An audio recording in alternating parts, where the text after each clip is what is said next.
কামদা একাদশী ব্রত মাহাত্ম্য কথা। মহারাজ যুধিষ্ঠির শ্রীকৃষ্ণকে বললেন, হে বাসুদেব, আপনি কৃপা করে আমার কাছে কামদা একাদশীর মহিমা কীর্তন করুন। শ্রীকৃষ্ণ বললেন, হে মহারাজ যুধিষ্ঠির, এই একাদশী ব্রত সম্পর্কে এক বিচিত্র কাহিনী বর্ণনা করছি, আপনি এক মনে তা শ্রবণ করুন। পূর্বে মহর্ষি বশিষ্ঠ মহারাজ দিলীপের কৌতূহল নিবারণের জন্য এই ব্রতকথা কীর্তন করেছিলেন। ঋষি বশিষ্ঠ বলেন, হে মহারাজ, কামদা একাদশী তিথি পাপনাশক ও পুণ্যদায়িনী। পূর্বে মনোরম নাগপুরে স্বর্ণ নির্মিত গৃহে বিষধর নাগেরা বাস করত। তাদের রাজা ছিলেন পুণ্ডরিক। গন্ধর্ব, কিন্নর ও অপ্সরাদের দ্বারা তিনি সেবিত হতেন। সেই পুরী মধ্যে অপ্সরা শ্রেষ্ঠ ললিতা ও ললিত নামে গন্ধর্ব স্বামী স্ত্রী রূপে ঐশ্বর্যপূর্ণ এক গৃহে পরম সুখে দিন যাপন করতেন। একদিন পুণ্ডরিকের রাজসভায় ললিত একা গান করছিলেন। এমন সময় ললিতার কথা তার মনে পড়ল। ফলে সঙ্গীতের স্বর, লয়, তাল, মানের বিপর্যয় ঘটল। কর্কটক নামে এক নাগ ললিতের মনের ভাব বুঝতে পারল। বিষয়টি সে পুণ্ডরিক রাজার কাছে জানায়।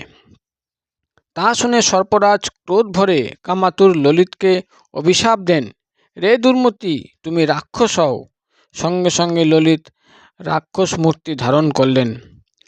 তার হাত 10 যোজন বিস্তৃত, মুখ গুহাতুল্য, চোখ প্রজ্বলিত আগুনের মতো প্রকাণ্ড এক শরীর দেখে ললিতা মহাদুঃখে চিন্তায় ব্যাকুল হলেন। স্বেচ্ছাচারী রাক্ষস ললিত দুর্গম বনে ভ্রমণ করতে লাগল। ললিতা কিন্তু তার সঙ্গ ত্যাগ করলেন না। ললিত নির্দয়ভাবে মানুষ ভক্ষণ করত। এই পাপের ফলে তার মনে বিন্দুমাত্র শান্তি ছিল না।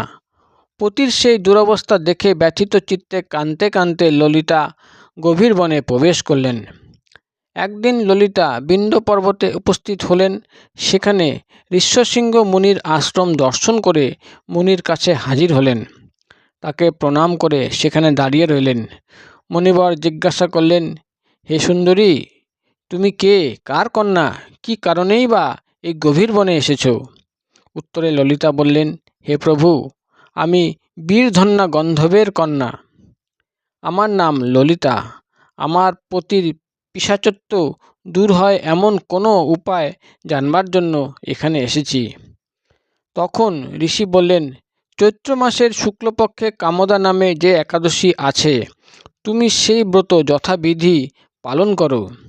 এই ব্রতের পুণ্যফল তোমার স্বামীকে অর্পণ করলে তৎক্ষণাৎ তার সমস্ত পাপ বিনষ্ট হবে। মুনির কথা শুনে ললিতা আনন্দ সহকারে কামদা একাদশী ব্রত পালন করলেন।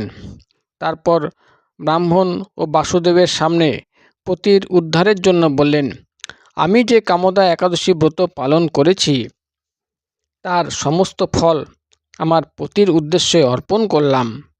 এই পুণ্যের প্রভাবে তার পিশাচত্ব দূর হোক। এই কথা উচ্চারণ মাত্রই ললিত শাপমুক্ত হয়ে দিব্য দেহ প্রাপ্ত হল। পুনরায় গন্ধর্ব দেহ লাভ করে ললিতার সঙ্গে মিলিত হল। হে মহারাজ দিলীপ, এই ব্রত যত্ন সহকারে সকলেরই পালন করা কর্তব্য। এই ব্রত ব্রহ্মহত্যা, পাপ বিনাশক এবং পিশাচত্ব মোচনকারী। এই ব্রতকথা শ্রদ্ধাপূর্বক পাঠ ও শ্রবণে বাজপেয় যজ্ঞের ফল লাভ হয়। রাধে রাধে।